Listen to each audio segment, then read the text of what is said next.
Welcome to the Cobell community, where together we gather, network, share, learn, and grow.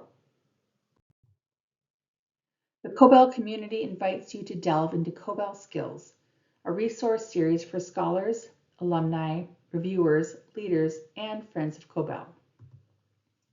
This Cobell SKILLS topic is part of our well-being series. We will spend some time examining our sphere of influence, that is, what we can and what we cannot control, when it comes to some of life's greatest challenges as we consider relationship in balance. The four dimensions of well-being in our model are body, spirit, mind, and relationship. We are functioning and well when all these relationships are in balance with one another. If we neglect one dimension, or if we give too much attention to one dimension, we run the risk of becoming out of balance and feeling unwell in one or more dimensions of well-being. Whenever you take steps to improve your life, whether that is your mind, your body, or your spirit, you also improve circumstances for those you are in relationship with. Being a role model has implications for all your relations, family, community, ancestors and descendants, the earth and the skies, things seen and unseen. Improving your overall wellness isn't selfish. It is shoring up your strength so that you can continue to do the good you strive to do. And as always with our well-being series, we recognize many of you may come with teachings from your own family, clan, tribe, or nation about how to live a good life. We honor those traditions and offer some additional thoughts about wellness. We encourage you to lean into your models, teachings, and experiences and see where these additional ideas around well-being may fit for you. In well relationship, we are reminded that we as humans are uniquely grounded in and motivated by relationships. We thrive with connection, and for most of us, everything we do is about lifting up those relationships with others, including the relationship we have with ourselves.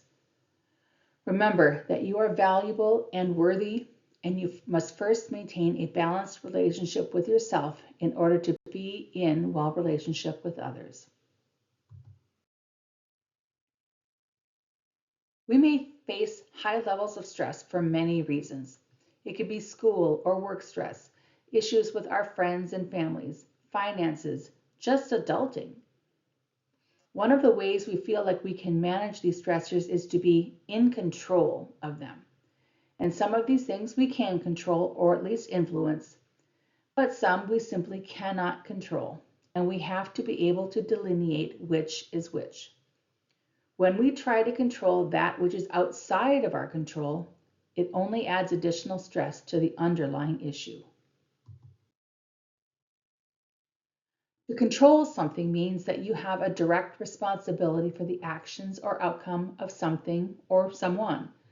When we really think about it, the number of things that we worry about that are within our control is quite small.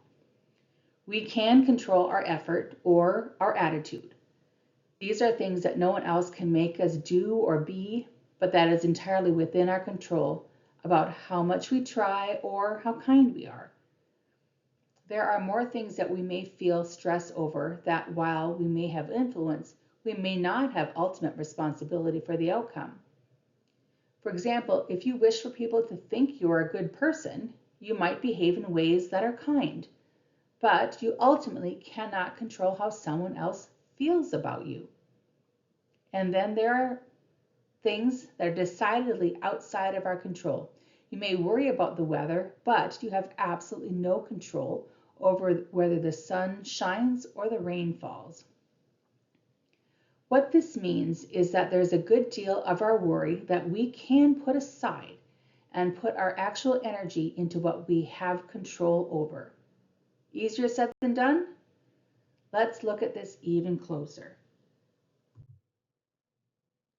The examples in this circle of control diagram can provide some more guidance on how to think about specific circumstances. The innermost circle is the circle of control. The next layer, the circle of influence, and the outside circle is the circle of concern.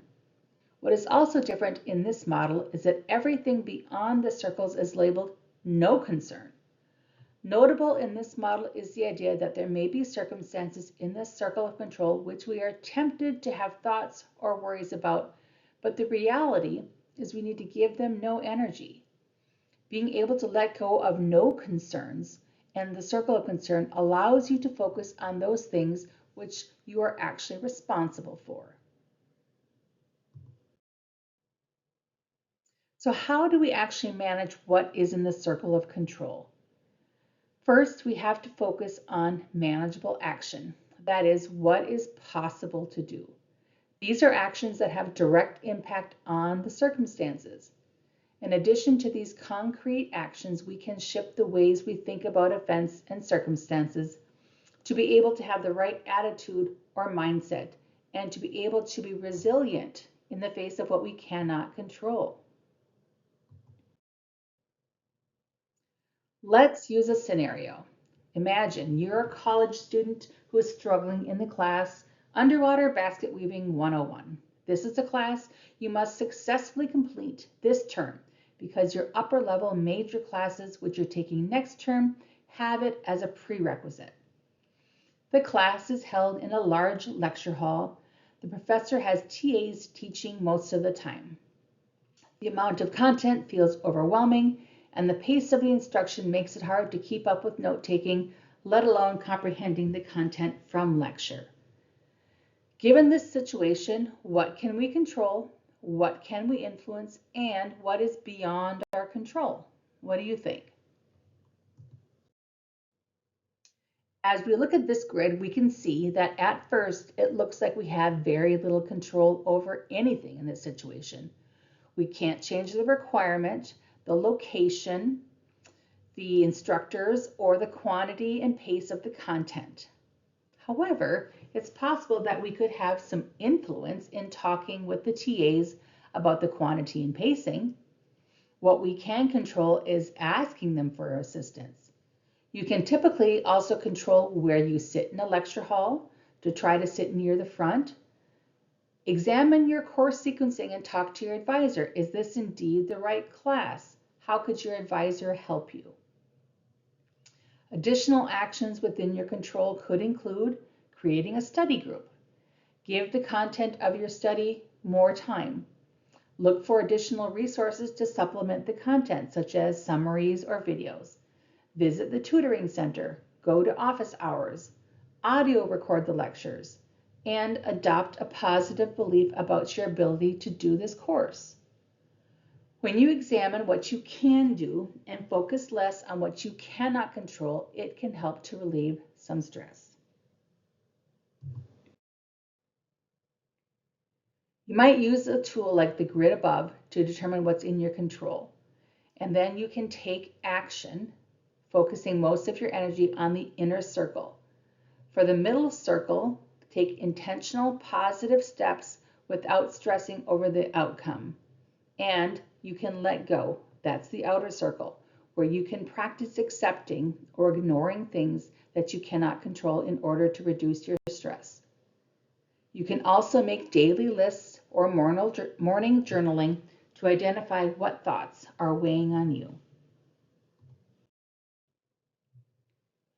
When we're able to discern that which we can and that which we cannot control, and practice not trying to fix or affect those things through which we are not in control of, we move closer to the Buddhist concept of freedom from attachment.